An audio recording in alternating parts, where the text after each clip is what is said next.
Forbes just released their 30 under 30 list. It's their annual celebration of successful people making a difference. But for you, it's just one more reminder that you're behind in life.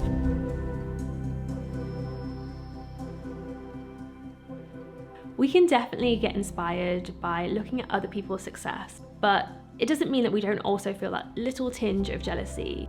You end up measuring your progress against theirs, or your lack of progress, and you end up feeling like you're a complete failure. But why? Why do we feel so much pressure to be somewhere at a certain age?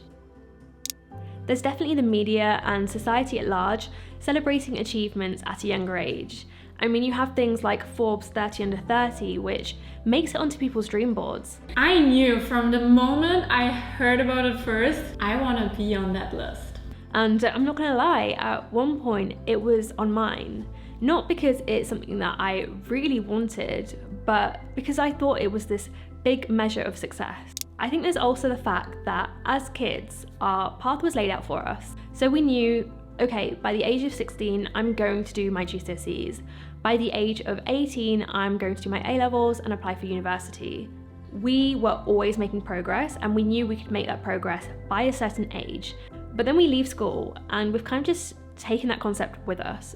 I feel like I also need to mention that as women, there's also that additional pressure that comes with having ovaries. You want kids, and even if you're financially not there yet or you haven't met the right guy, you do have that ticking reminder of where you should be and how long you've got left. And of course, you have everyone reminding you of it too. I think it's also a generational thing. Like, my mum had 3 kids before the age of 30, and my grandma got married at the age of 16. But now it's a lot more common for these things to happen later in life. And a lot of people will think that's because women are more focused on their career, which is partly true. But I also think it's things like how dating has changed and how house prices have changed. So those milestones that tell us we're an adult, yeah, they've been pushed back, but we still compare ourselves to where our parents were at our age, and we use the traditional paths that were laid out for them to determine where we should be, even though so much in society has changed. But I think most of this pressure comes down to the fact that we're constantly comparing ourselves to others, right? And this is obviously so much worse with social media, because before social media, you might have been able to compare yourself to your friends, or it would be your mum coming home and telling you that so-and-so has such a fancy job. So you might have felt behind. But with social media, that's been magnified so much more, because we're not only seeing more people, we're also seeing people who have drastically different lives to us. Who's the millennial and what's the milestone that's making you feel like you're sitting there? Go. A Kardashian or a Jenner, which is lame, but... But social media is part of our life. So how do we stop feeling so behind?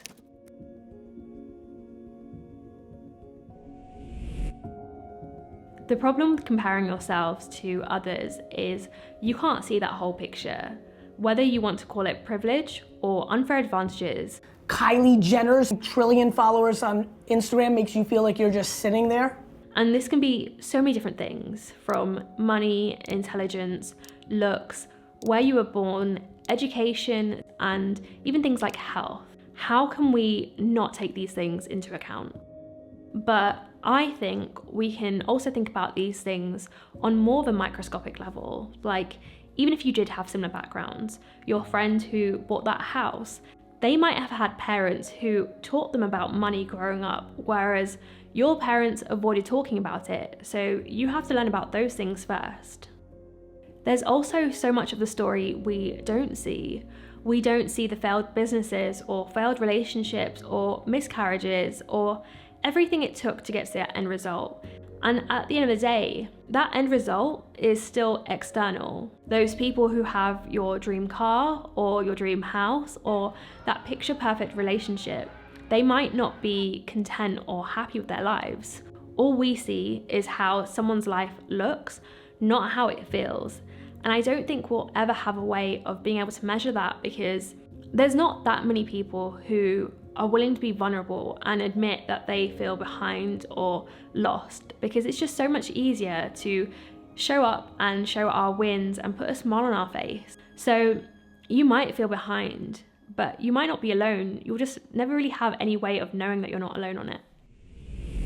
So let's just say that you are behind in life, whatever that means. Does that mean you're going to be behind forever? Well, if you sit there with this victim mindset, then maybe. But if instead you decide to learn and grow and put yourself out there, then you could actually end up further than those people that you're comparing yourself to right now. Like, I'm not trying to flex here, but I did really well at school, and I'm sure people looked at me and thought that I was further than them.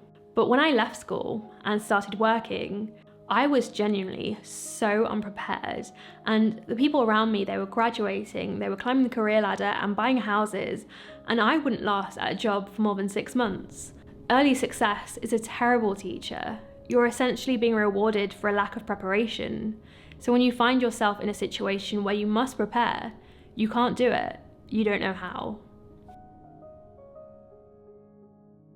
There are so many people who have found success later in life, and I don't think any of them are any less happy about it because they didn't achieve that success in their 20s.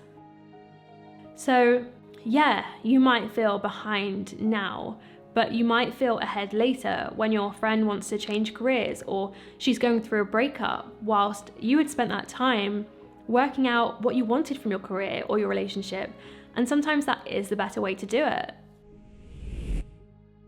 Not long after I graduated, people my age were buying their first properties, and I panicked, feeling so behind in life. I started to question where I was and what I was doing, but then I had to remember that buying a house wasn't actually my priority. My goal at the time was to find more joy in my career and also to have this ability to work from home, because I had decided that whenever I had kids, I wanted to be around, but also know that I could provide for them financially. And that's why I think it's really important to define what success means to you. If you don't, you'll just end up measuring your life against somebody else's definition of success. Like, in theory, you could be married by 30, but if that's all you want, you might settle and ignore all of the red flags. Whereas if you know that you're really committed to finding a loving partner and building a healthy relationship, then yeah, it might take longer, but at least you can understand why. You might not have certain things that other people have because they're not important to you, you don't actually want them, or because you've just not found the right version of them yet. And in that case, you're not behind at all. You're just living your life in alignment with your own values. I think it's perfectly okay to want those external markers, but you have to remember your life doesn't start once you've hit those markers. Your life is right now.